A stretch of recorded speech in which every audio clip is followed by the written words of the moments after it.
Arestado ang ilang rallyista matapos manggulo, mambato at magsunog ng isang container van sa kahabaan ng Ayala Bridge ngayong araw.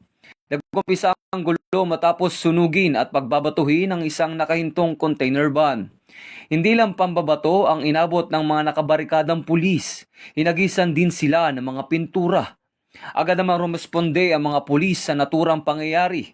Aabot sa 300 hanggang 400 ang mga ralistang nakaisa dito.